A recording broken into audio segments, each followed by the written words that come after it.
Okay, welcome back to the channel. We're gonna just do a little drum programming part 2. So I'll probably make a playlist, and so one will be with drum programming, and one will be in another topic and all that, because there's a lot of cool things with drum programming. And so in this case, you don't have to play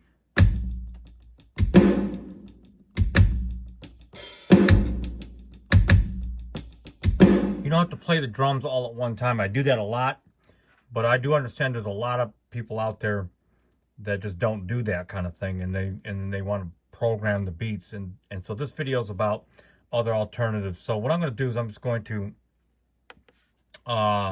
record one track, just kick and snare, and I'm going to show you sort of the advantages of doing this.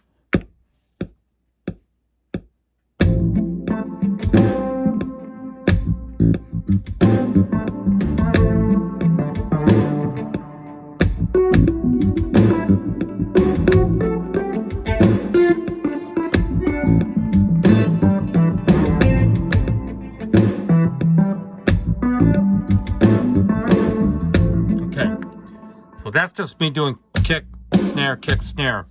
Now what we're going to do is go to another hi-hat track. And I'm just going to record. Now, interesting enough, I'm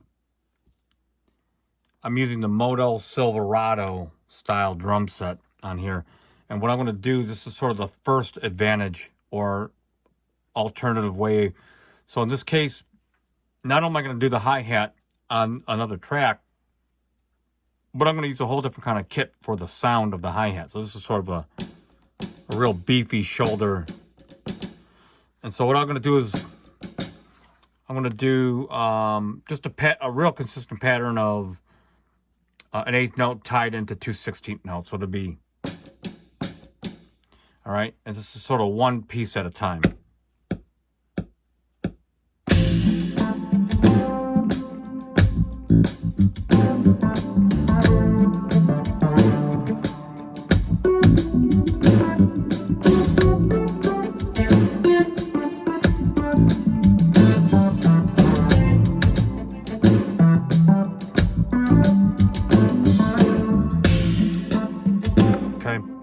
Now, the reason where the advantage actually is, the first advantage was I use a whole different kit anyway, which is impossible to use two different kits on the same actual MIDI track.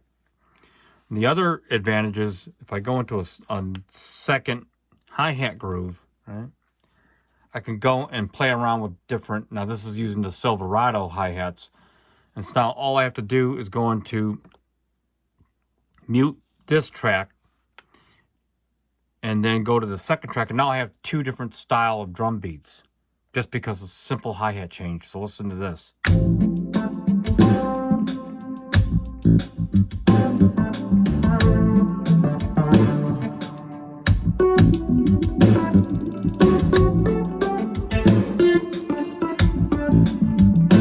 And you can kind of experiment, like, so from bars 1 through 3, I'm going to do a 16th note pattern to give it more of a forward motion.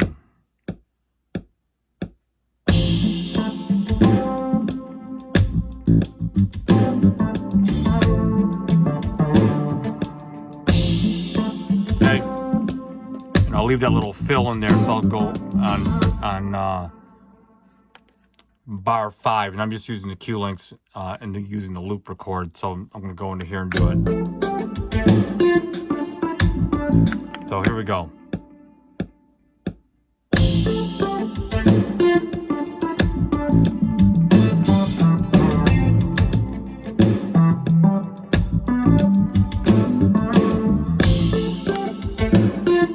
So if I go from the beginning, we have not only a different sound, but a different, slightly different forward motion. And if I go to the mute, MIDI mute, I can just toggle between the two.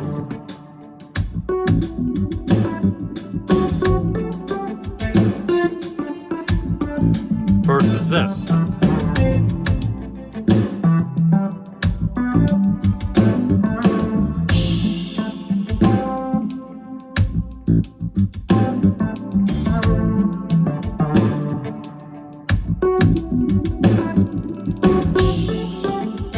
A, B, that feel. And so, and I'm just using this as an example on the hi-hat. You could actually have one version. So if I go back to here and I select this track, hi-hat 2, actually, let me go back to this. I'm going to mute this. You could actually even do a third one.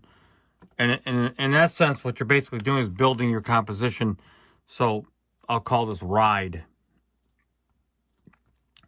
Same groove. And I'm going to use from the World Tour kit. So now I've got a third kit piece, but this will work.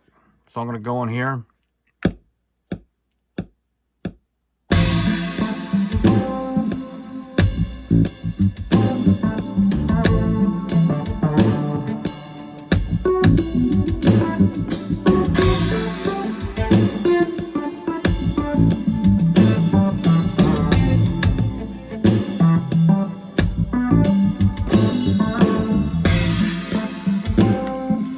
So if I go to the mute, hear group again, I watch.